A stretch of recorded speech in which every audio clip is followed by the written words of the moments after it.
I want a world where doctors of all kinds can work without mandatory licensing or regulations, and please give me just 5 minutes to explain why. The evolution of OPTOMAID.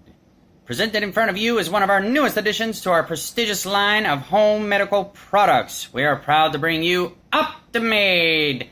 OPTOMAID is an all-in-one permanent vision repair station. Relax securely and let OPTOMAID permanently correct your vision. Operation is simple and maintenance is light. Get your hands on this medical breakthrough now.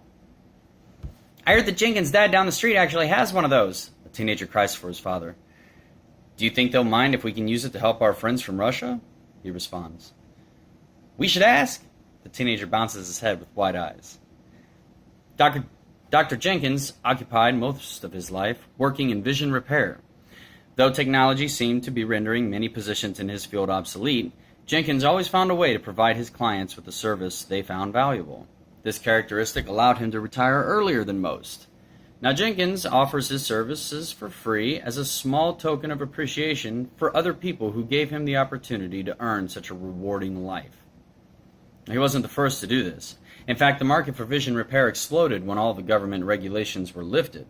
Doctors started working at home for friends. Some folks even asserted themselves as autodidacts who were competent enough to operate without any formal training whatsoever.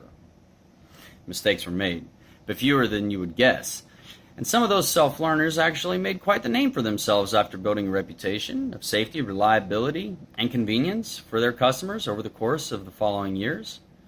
Those who provided poor service, whether they were formally educated or not, consequently had fewer people seeking them out for those services. Eventually, they chose to do something else, as they found themselves in higher demand elsewhere. The sudden market boom got the attention of medical manufacturers who almost immediately began marketing to the public. As a result, for the first time, you could purchase any hospital equipment you wanted right there on Amazon. Easy-to-use medical appliances were available, as well as any medication people felt necessary at just about every Walmart.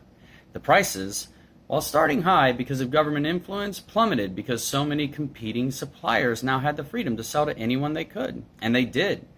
People started paying attention to the reputations of manufacturers, and soon there were what you might call name-brand medical equipment suppliers, as well as a few off-brand suppliers, each accommodating different demographics, just as breakfast cereal and construction tools are distributed and purchased in retail stores. The new demand for knowledge on the subject resulted in several new websites meticulously articulating fields of study and operation procedures using the accumulation of all of the best information humanity has had to offer from the last several hundred years, updated instantly anytime it's necessary. New creative apps were developed, giving people the ability to compete against each other on their knowledge of specific subjects, such as the terminology of drugs, specific illnesses, and how to treat them, operation procedures, protocols, and just about anything you can think of involved with home medical treatment. Proud students or players can present their high scores in order to build reputation. In effect, many list these high scores on their resume. As stated, mistakes were made. Mistakes are always made, but they weren't ignored. And they weren't easy to cover up. Just as some people make a living testing and reviewing video games or cell phones, people started making livings testing and reviewing medical devices.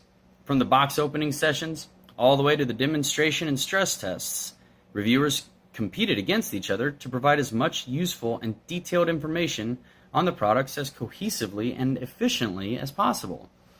Surprisingly to some, this offered far more accountability and reliability than government and all of its regulatory committees ever did. If a company acted unethically, then it would be in the reporter's best interest to bring that to the attention of their audience as quickly as possible.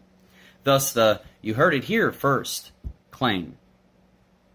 Workers for suppliers would receive large cash rewards for reviewing or reporting agencies for blowing the whistle on immoral practices.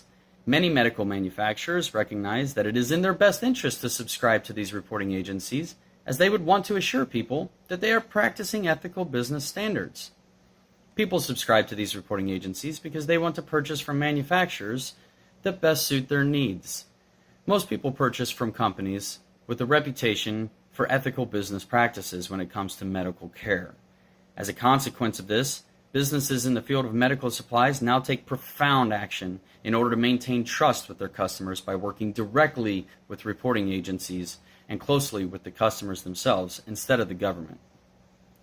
OPTOMAID is the culmination of years of innovation and technology being used to create the most efficient and convenient home vision repair station.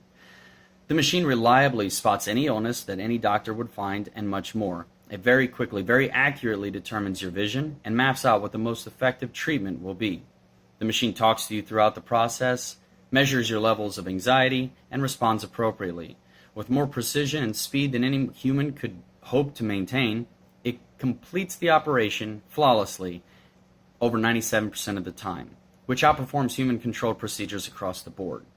Every detail about the OPTOMAID is a result of the market demand. It is a result of hundreds of millions of people willing to pay for convenient, efficient vision repair. When the government regulations were lifted, people were given options, and businesses were forced to compete against one another, resulting in lower prices, more accountability, more innovation, and as much convenience as the best competitor could provide.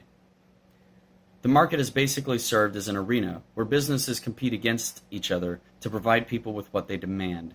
A business wins when they have convinced the customer to purchase their product. In order to do this, the business must do a better job than all the other competing businesses. Contests are won one customer at a time. Using a micro 3D onboard printer and next-level laser technology, OPTOMAID provides a safer, more convenient way to help you see the world for what it really is. This has been an episode of Clairvoyance.